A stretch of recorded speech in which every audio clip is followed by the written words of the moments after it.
the end of this as to exactly who that final team is going to the Charlotte Major, how the league shapes up. This is what it all comes down to. For Rogue now, ups and downs, they've had some great games this season. They then lost a couple of important ones towards the end. This is now the only one that matters.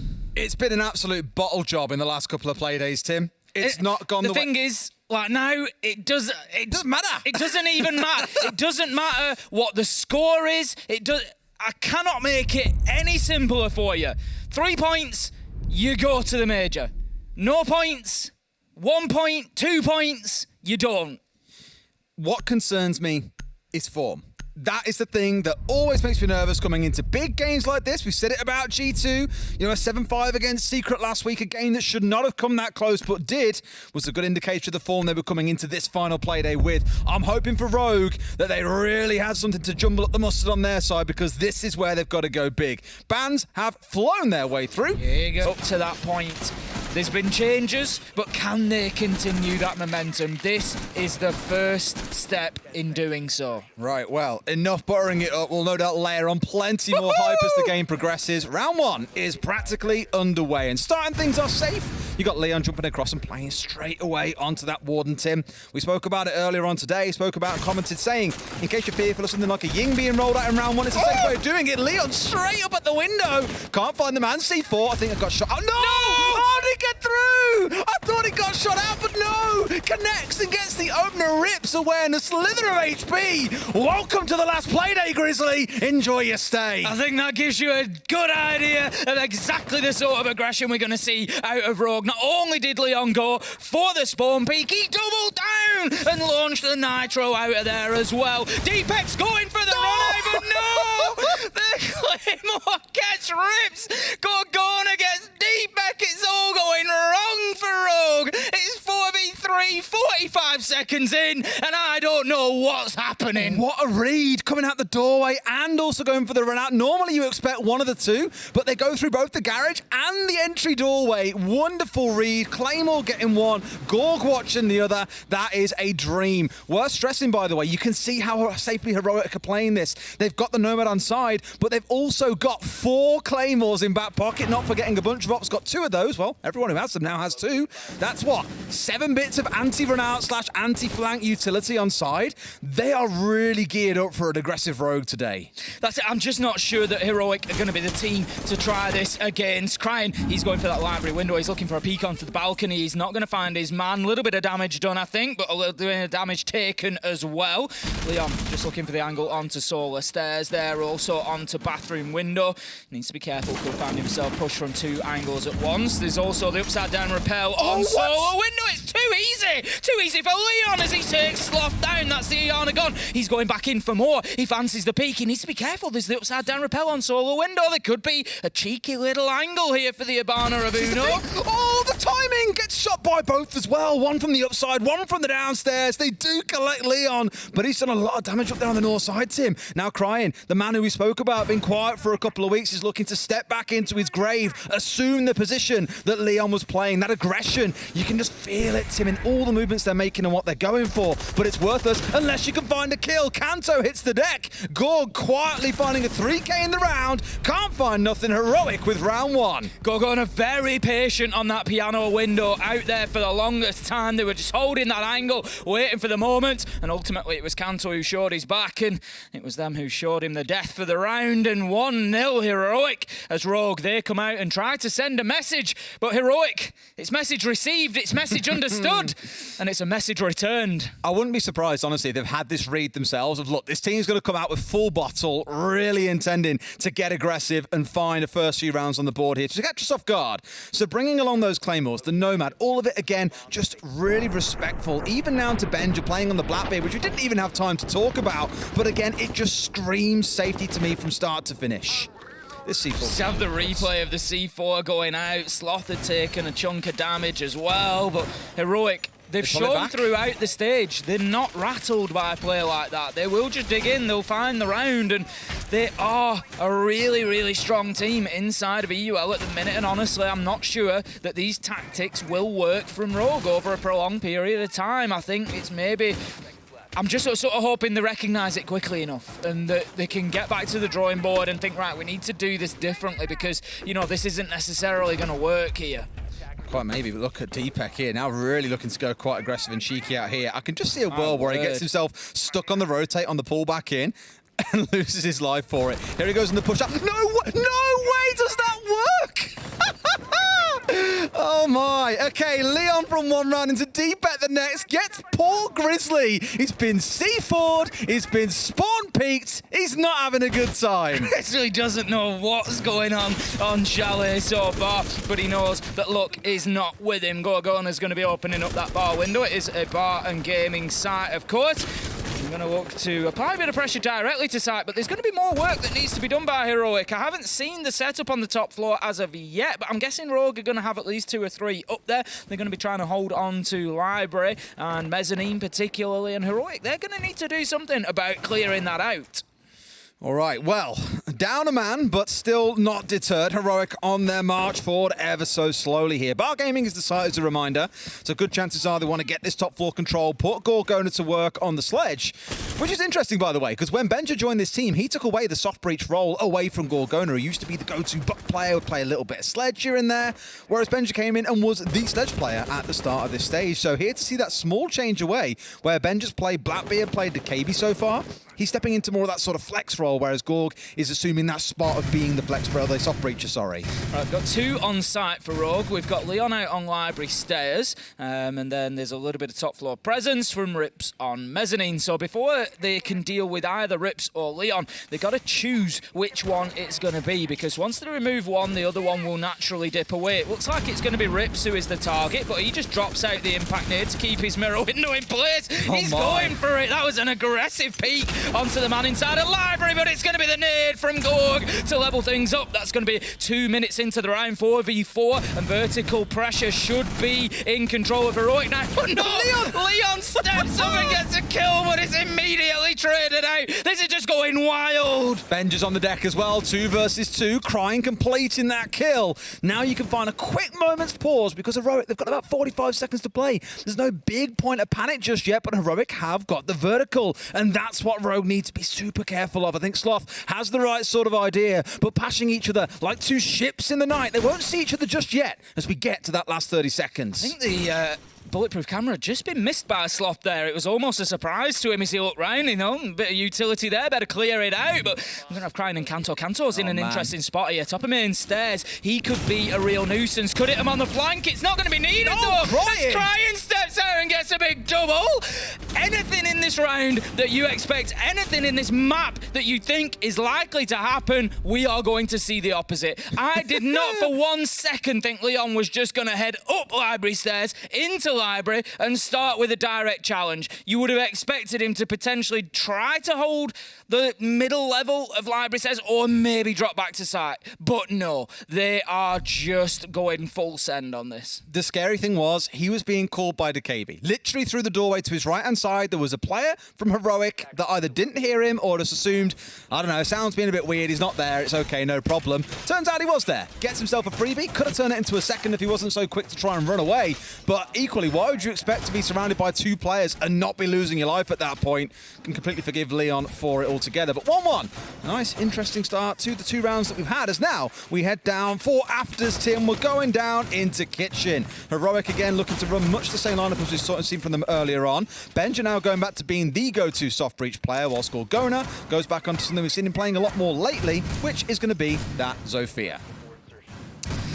Here we go then, round 3. Our Rogue, the big question for me at the minute is, do Rogue bring that same intensity? We've seen them have 2 peaks at the beginning of the first 2 rounds, both successful. Are they going to go for it again? Surely they don't get away with it another time, but those are the famous last words, I think. You know, you say something like that and it's almost nailed on that they're going to find an opener, but Deepek, he is getting a little bit sort of out there. He's getting a bit loosey-goosey down in the basement, but he's not going to be getting quite as aggressive this time. Okie dokie. How things start to stack up from this point on. I mean, looking on the side of Rogue, you've got things like the Malusi, the Alibi, want to get a bit aggressive with those potentially as well. Thankfully for Grizzly, he is alive 30 seconds into the round. It is a little bit of a different story this time, Tim. We're not going to see the 3rd round in a row death for him. I just would... Oh, I tell you what, if that was the wrong man, I would have cried. Oh, Benja! Just built different. 2 kills, Rips crying gone. That's the kind of start Heroic want. Massive start for Heroic there, and barely moving his feet, Benja. The first absolute beauty off a bit of information, and the second through a barricade. He doesn't even need to see enemies at this point. He just knows, and he's going to find himself another, surely. Honestly. Yes, that's a triple, and he's barely even moved. Benja, once he moves into the map, could be a danger for a potential ace here. Deepek's going upstairs for a little look, but I tell you what, you want to be careful going anywhere near Benja. Uno's going to take the ace away as he finds the kill onto Leon, but staring down the barrel of a flawless round here.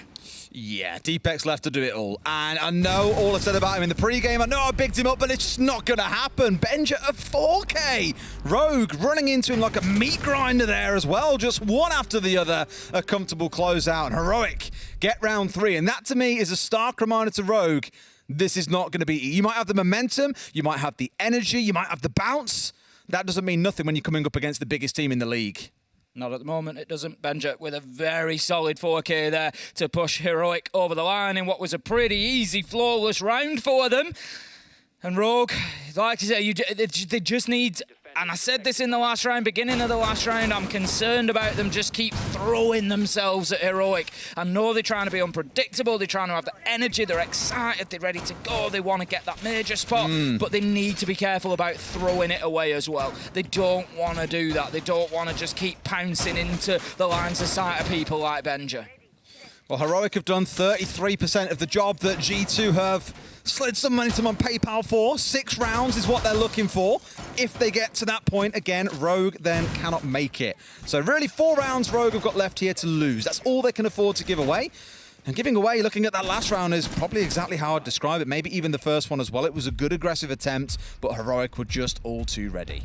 Going to be Master and Office this time around. We saw Heroic take this site back in the first round. It was all about the window angles mostly. Uno getting the kill from solo window. We saw bathroom window, piano window put to good use, and it's something that Rogue are certainly going to need to be aware of this time. They need to think about the angles that they are exposing themselves to and just making sure they're not giving anything away too easy. Rips has got a little bit of HP missing, but that's because he's on the Oryx. He's been creating rotations, so not the end of the world there. Benja straight down to Snowmobile Garage. He's going to open up that soft wall, start with the drone in, and look to move in from the basement and possibly work his way up. Rips is sort of toying with the idea of getting down there, but for the time being, he moves back up those West Main stairs. I'd feel so exposed as crying here.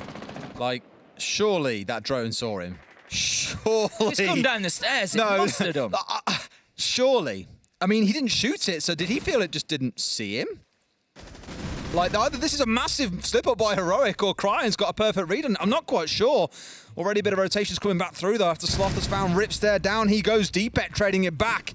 The Slayer of last round, Benja with a 4K, is off the board. Deepek's been doing great work down in the basement. We've seen the run out, we've seen the kill down there, hunting down Benja, taking out the sledge, and it's been perfect from him so far, and he's had a couple of good weeks, to be fair, as Deepek, and it's certainly not stopping, but Leon's going to be stopped as Sloth finds him with a nade from underneath, just given too much space there, Sloth. He's going to continue working the angles through into kitchen dining and just seeing now if he can get anything going up through that hatch. They've got that north side control, which is what they're looking for, really. Control of Master and Office, or at least Solarium, has been established, and you can see where this attack is coming in from.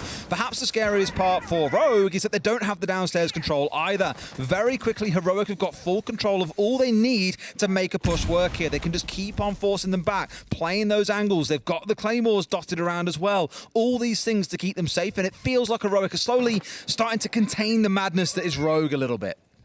Just trying to hold those long angles through on that mid-floor Deepek here, but he's going to have to make his way back upstairs. Heroic have got the site here as there's only 2 left alive, and they're both underneath. They're trying to deny from beneath, but I don't think they're going to be able to. Uno's getting the diffuser down, but it's not there, Kanto. He's looking, he's searching, but he can't find. Deepek's going to find himself downed. He manages to get a kill, but it's going to be 3v2. Nate coming down, making life difficult. Oh my! Drop. I'm not sure what Sloth's doing there, but he gets himself one before being taken out. Uno manages to get the last, and that's going to be Heroic 3-1 now, and this is slowly but agonisingly. He's always just there at some point. It's always pleasant. We always sit and have a nice chat. He's a delightfully wonderful man with a fantastic brain for the game. And I think we had a chat with him and he said, you don't want your boys too low, but you also don't want them too high in terms of energy. Because if they're too high, things get a little bit crazy, a bit jittery, things go wrong. You always want them in the middle where there is pressure, but everyone's still kind of on board and doing the right sort of thing. And that's where you've got to have that reset between rounds. I wouldn't be surprised if he stepped in there and kind of said, okay, we came in super high to this game. We've gone really low as things have kept on going wrong for us.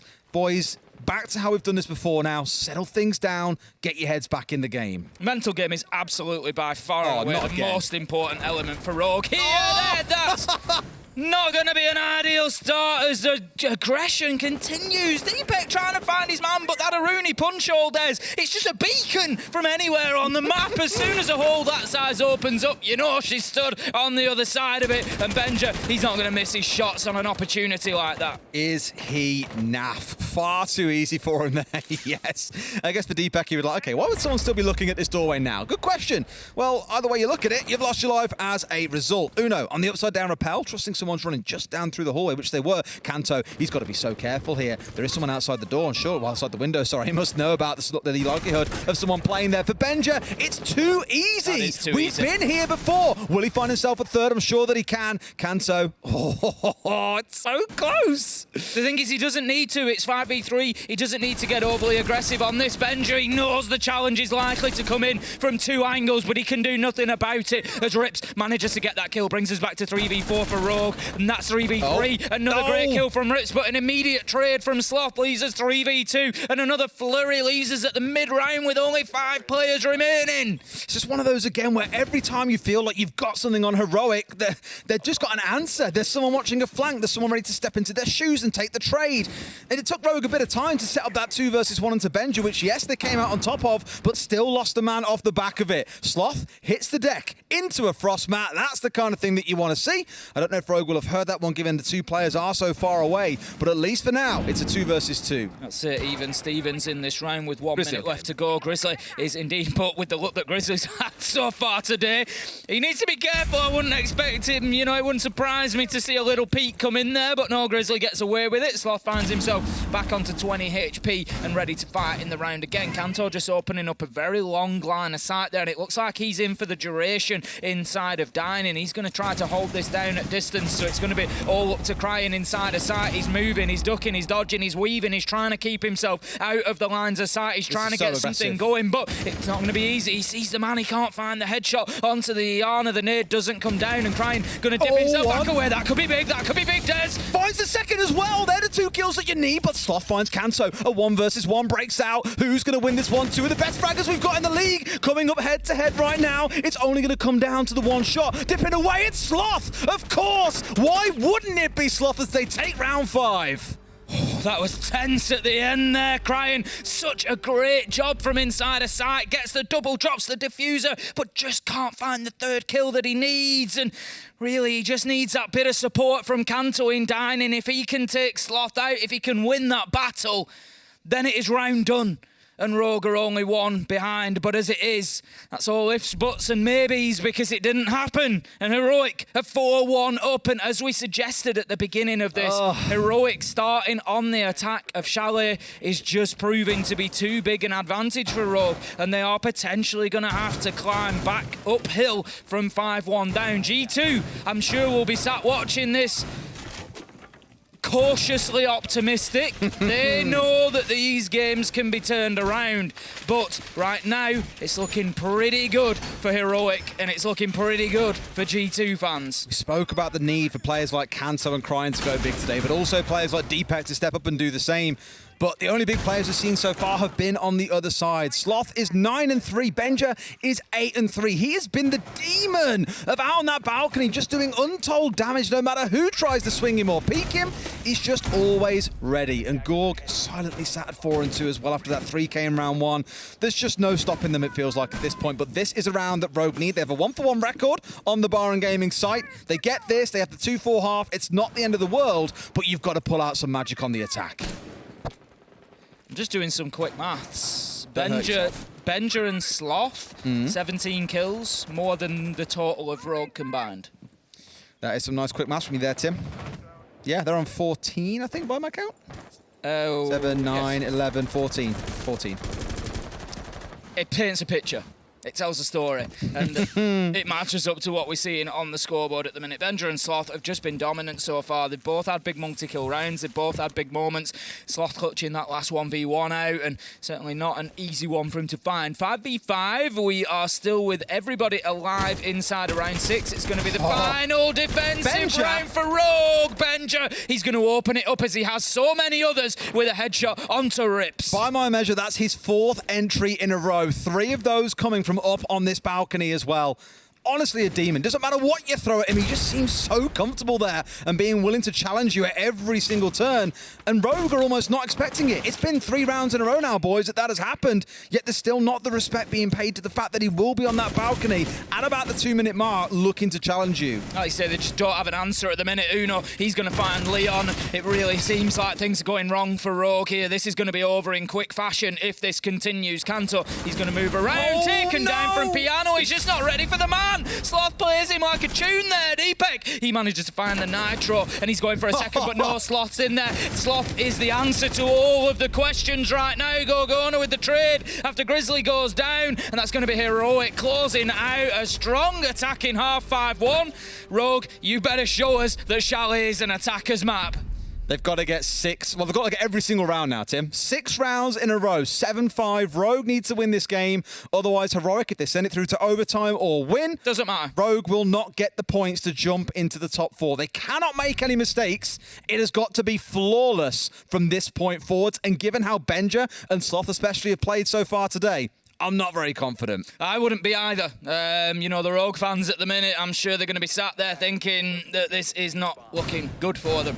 Not looking good at all. Going to be round number 7, first attacking round for Rogue. And as you say, no more mistakes here. It's going to be kitchen and dining. Heroic are looking to hold on to. So we're going to see a top floor presence from them, I'm sure. Benja on the Malusi, I think, is going to be the sticking point for Rogue to begin with. I'd expect to see him up on that top floor more than likely. And he's not going to be easy to clear out with the way he's going so far today. 20 kills between him and Sloth. It's just ludicrous. Honestly ludicrous. And the thing is, we see them play here in EUL, and with how dominant they've looked this stage, I am ludicrously excited to see them on an international stage. Imagine what damage they can do. Just playing for fun at the minute. It's like... scary. It really is. And the thing is, you know, Grizzly's not having a good game, right? He's 0-5. He hasn't had the best stage. He's bottom rated on this team. For the longest time, quietly in Challenger League, when they first made it into top tier, he was up there as the top, the number 1 or the number 2 player on the team. So although he's had a quiet stage, he has changed roles a little bit as well. Things are adjusting for them, right? Not, but when you've got Benja and Sloth dropping 20 kills, what's left for you to get exactly, them? you're fighting for scraps. You're the man being C4'd on the rip just for a bit of fun. You're the sacrificial lamb. You're the bait at that point. You are. You're just pulling them in and letting Benja and Sloth do their job, and I'm sure he won't mind in the slightest, because it's all about the numbers at the very top of your screen. 5-1 now to Heroic, and that is exactly what this team are going to be focusing on. They're going to want to finish strong here because they really want to send a message out ahead of them going into the Charlotte Major. Rips, he's going to be getting himself onto mezzanine balcony. He's going to have an opportunity to open that wall. This is going to start the top floor clearance into office. And Gore's got to be careful here. He's playing pretty tight to the breach as well.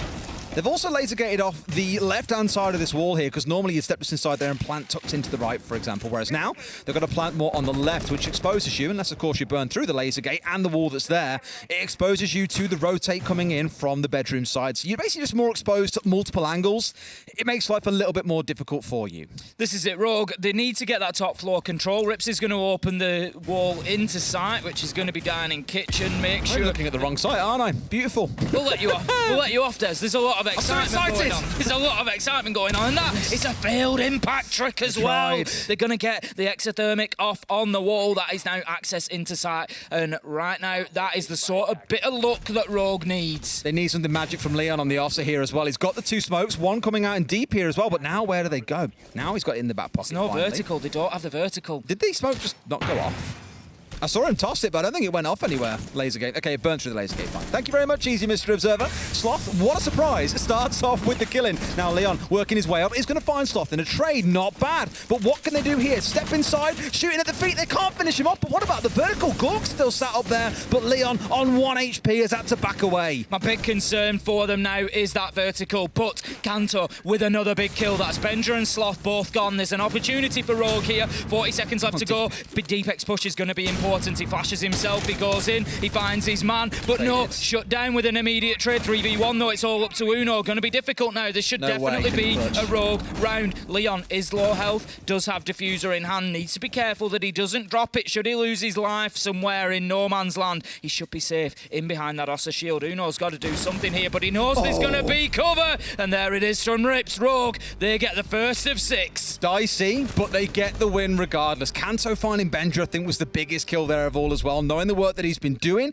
including Leon kind of working his way out to that door and getting Sloth in a trade. Good stuff. You've shut down the 2 Titans on that other side. Master and Office we're going to step into for this next site, so my comments about the laser gate could be correct if they are there this time, Tim. I imagine we'll see much the same. A focus coming in on the Office wall itself, a plant just inside, away you go. Rogue. Yeah, it's too early. Don't even talk. Just keep doing this. Cast, don't talk. Rogue attacking on round 8. Going to be attacking onto that top floor. You know, I'm the eternal optimist. I will always find the positive in a situation. And Rogue have taken the first step on what is going to be a long journey. But it's always that first step that is the most important, as they've got themselves rolling. And now they just need to keep moving in that same direction. We're going to have the setup coming in. We've got the bulletproof camera inside the bookcase. We've got the shield. We've got the rotations being opened up into bathroom. It's all pretty standard from Heroics so far. Yeah, nothing too exotic coming out for sure. One of the key changes maybe coming in is that you aren't seeing Leon playing on like the Ossa in this round or some other weird flexi operator. He's now playing the Heartbreach, playing the Thermite, which is what Rips did in the last round. He's now gone instead to playing on the Lion. So they are expecting some aggression out and about around the map, and they would be correct as Ben just found his way into the basement and is waiting for someone to come and challenge. The thing is, for Rogue right now, I don't want to lay it on too thick, but one moment could stop them going to the major. That's the reality now. Benja down in basement, hitting him on a flank and getting 2 kills, for example. That's it. That could be job done. So Rogue have to get, not just in terms of winning every round, they don't have any wiggle room within the round. They can't afford that one simple mistake of missing somebody in basement, of missing somebody on a drone. It could be catastrophic for them. Deepak, he's going to open up the window onto Office balcony. Ryan does manage to get Benja, and that is what I'm talking about. Rogue, you got to come out. You got to 100% this now. You got to hit everybody. You got to find everybody. You got to win your gunfights, and that's a great start. It is, yeah. It gives them a bit of control because he was the main man, like roaming off down to the south, doing a little bit of trouble. Oh, Rips! What a flick onto Gorg as well. Not the biggest flick you'll ever see, but a critical one, because now it's a 5 versus 3. You retain control of the balcony. This is everything you needed to start looking towards and execute now. That wall's got to open up, and they've still got 100 seconds to play with, Tim. That's tons of time to make this work. Absolutely. Plenty of time, Des. 7 drones left. There are no excuses for Rogue on this round, really. They should be winning this from here. They need to just take the time, get the drones in, see who is where, what utility needs to be cleared, and then they can start picking people apart. Grizzly, he's going to be chased down after that E1D scan. It gave him the information, but he only takes a tickle of damage and manages to get away. They're being impeded by a single mute jammer here that they still haven't got someone in below to nade out. I think that's what Crying's doing now. Wonderful timing. It's as we say it. Please don't kill your friendly drone on the way through. But with that cleared away, that'll be the wall getting opened up by the Thermite in no time at all, and they can start looking forwards. But Rips catching Grizzly on the jump out as well. The Guardian of the balcony is taking after Benja's name and doing some work out there. Uno snapping one back, last 50 seconds, and it's all down to Sloth and Uno. Sloth is all alone now as Crying manages to get Uno, but he gets one. That's 1 of 4 that he's going to need. 3 more to find. Leon, Kanto, Crying can play this carefully. 35 seconds is an absolute age for Sloth to hold on here. He's got the Vector, which is not a bad weapon to be doing this with. He gets one. He nearly gets the second, but nearly is not good enough. Kanto going to shut him down in piano, and that is going to be another round for Rogue. 5-3 now, and just see if he can get them moving around there instead. All right, well, by the looks of it, that Amaru is sticking. We are seeing the A step away instead and be bringing along a Zofia. which makes me a little nervous because Tim, what did I say at the very start? I was talking about old Rogue in Stage 3, how they bring no hard breaches and just run at you. It makes me nervous, but they're going to stick it. There's no hard breach on this team, which means they aren't going through the main wall. In fact, this almost looks like the perfect bait because Heroic, reading how they attacked it last time, have electrified this wall. They've got a mirror here. They're really digging down. So what are Rogue doing? Committing everything on solo side and just going ham with that Amaru. Well, it's a roll of the dice, Des. You know, that's the best way that I can put it. And I think it feels like it's going to be one of them that you either come up with, you know, a 1-1 or a 6-6. It's going to be all or nothing. I really can't see much of an in-between here. We're going to have this double window opened up. We know how powerful this angle is. Leon's going to cut the site in half and prevent too many runouts. But look at that. Oh, early aggression coming out from Heroic. Sloth going wild. And within 45 seconds, it is all down to rips. We've got everybody dead on the side of Rogue. The round was over in under 50 seconds. Well, anticlimactic is one way to put it, but with that round loss, Heroic do confirm that G2 are the ones going to the major, and Rogue, sadly, will have to sit this one out. And that's not going to do any good. That was so anticlimactic, man. It's not going to do any good for them. There was just a flurry. I think Heroic just decided to take the same pressure and aggression that Rogue tried in the first half, and they just went out of doors, windows. There was obviously jump outs there that got them a couple of kills. There was somebody who lost their life whilst doing it, but ultimately, Heroic, they came out on top. They were 1v3. It was up to rips. It was always going to be tough, and Heroic giveth, Heroic taketh away. And Rogue whimpereth out of stage 1. They do, but the one thing I do want to say for Rogue, and this is not at all trying to kind of act like they're dead and they're done, they're never coming back again, but there's been really promising sides for Rogue. For a team that I think many coming into the stage were saying, okay, you've lost Prano, Aces is gone.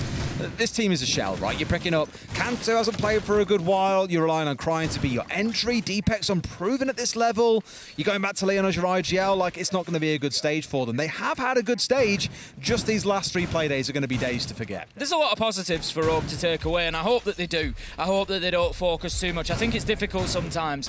You know, you get into this situation where you not necessarily unexpectedly, because they will have believed the whole way that they were going to, you know, potentially make it to the major, but I think, you know, you get to that point and it sort of all becomes about that, rather than actually, back at the beginning of stage 1, we might have just said this is a pretty new roster and we need to cement everybody together, and I think that's something they've actually accomplished really well. And going into stage 2, stage 3, I think they're going to be a very strong team, so I hope that Rogue can sort of focus on that rather than just focusing on we didn't make the major at the last minute. Like, that's to me not the sort of, you know, it's not everything. It's not, no. But Heroic here, they want to finish with a flourish here, and that's a great way to start. The hard breach are gone. A real kick, because you need that thermite in this round, getting traded out by Deepek, playing on the downstairs. But again, for Heroic, I think a strong finish here is a good way to go and go into that major and say, right, you might all look at Europe and say, oh, one of the weaker regions, you know, NA, LATAM on top, even down one here from APAC North, who won't be at the major, by the way.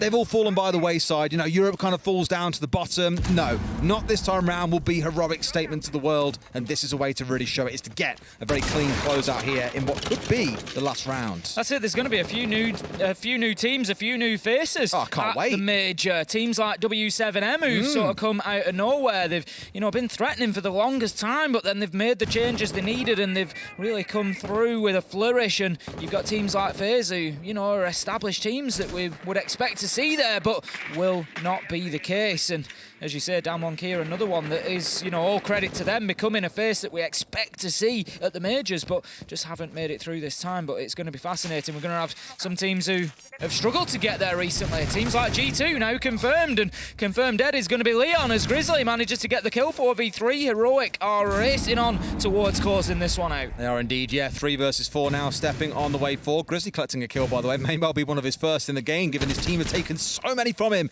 in prior rounds. They've got to recover the diffuser here and try and look towards what the execute could possibly look like as we're into that final 50 seconds or so, and Heroic looking unmovable at this point. Kanto just trying to find an angle at the minute, trying to get a look onto anybody, but right now Heroic have just dipped back a little bit. They're not playing this too aggressively. You know, he's going to get a shotgun blast from underneath. He nearly goes for a second. He's going to be shut down by Kanto on the reverse angle, but the damage was largely done. 3v2 now, and Heroic, they can just play the angles here. They can just hold on, and they can they've got a man upstairs, actually. They've still got the vertical. This is not looking good for Rogue with 20 seconds to go. It's not, no. Still a lot of work to do. Kanto with the diffuser in hand. They can't get through the wall as the Heart Breacher died early. Undroned on the main stairs. Sloth finds one. It's going to be that flourish that we spoke about, and it's Sloth to close it out. Why wouldn't it be? Heroic more than demonstrating why they deserve first place in the European League heading into Charlotte. And that is it. The top 4 are now locked in. Not just the top 4, but we have all of our 16 major competitors, and we can start